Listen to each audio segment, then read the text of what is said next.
C'est au Koukonkwe, la deuxième édition de cette fête identitaire s'annonce à grands pas. Elle se déroulera du 22 au 26 février 2023 derrière le nouveau marché de Wedo dans la commune d'Abomey-Calavi. À cet effet, le tissu de l'unité des fils et filles 7 d'Odomola est disponible sur le marché au prix de 18 000 francs CFA. Pour tout autre renseignement, veuillez contacter le 97 22 20 14 ou encore le 64 20 10 63. C'est en Koukonkwe édition 2023 pour la révélation de la culture 7 ans.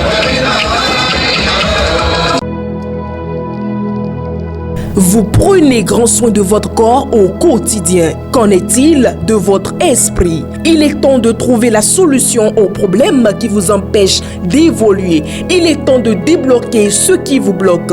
Il est temps d'apprendre à manipuler les clés de la vie. Pour y arriver, suivez cette émission. En dehors de moi, qui suis-je? Guéri TV Monde vous l'offre pour éclairer votre chemin. En dehors de moi, qui suis-je? C'est tous les jeudis à partir de 21h avec Charles Albandaoui aux commandes. Guéri TV Monde, le leader des web TV.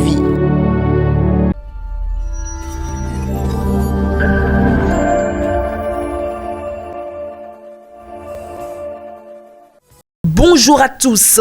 Dans l'écho de la marina de cette semaine, le chef de l'État Patrice Talon, attristé par l'accident survenu ce dimanche 29 janvier à hauteur de la commune de Dassazoumen, a dépêché sur le terrain dès les premiers instants après le drame des ministres du gouvernement au fait de porter une assistance sans faille aux victimes. Ainsi, grâce à la promptitude des services concernés, tous les blessés ont été pris en charge dans les centres de santé de référence aux frais du gouvernement. Et le mercredi 1er février 2023 s'est tenu le Conseil des ministres sous la présidence du chef de l'État Patrice Talon. D'entrée, il a fait observer une minute de silence à la mémoire des personnes décédées dans l'accident de la circulation. Après le compte rendu de l'accident mortel, plusieurs décisions ont été prises pour éviter ce drame. Il importe de souligner la nécessité de renforcer les mesures de sécurité routière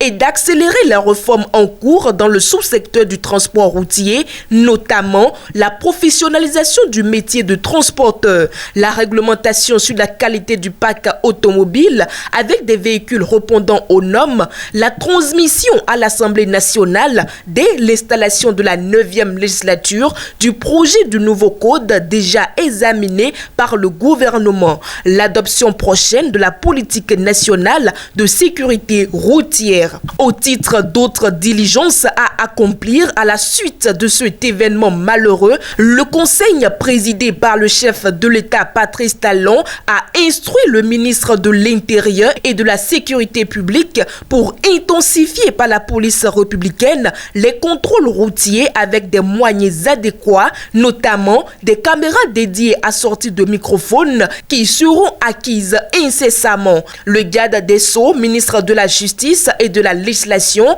a également été instruit pour engager les poursuites appropriées à l'issue des enquêtes en cours. Le ministre de la Santé, en relation avec le ministre chargé de la Justice, a de son côté été instruit au fait de déterminer par des tests d'ADN l'identité des personnes décédées dont les corps sont méconnaissables. Et au cours de cette même rencontre hebdomadaire, le gouvernement a renouvelé ses condoléances aux familles éplorées et à la nation tout entière. Au titre des mesures normatives, sous cette rubrique, il a été adopté, entre autres, le décret portant révocation de Joseph Cloka du corps de la magistrature béninoise pour faute disciplinaire d'une extrême gravité. Au niveau des communications, on peut noter la réalisation d'études d'impact environnemental et d'études architecturales dans le cadre de la construction et ou de la réhabilitation de lycées techniques agricoles,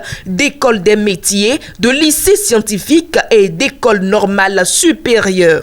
Il importe de préciser qu'au cours de cette rencontre, le Bénin a été autorisé à participer à 3 rencontres et manifestations internationales. C'en est donc fini pour l'écho de la marina de cette semaine. À samedi prochain.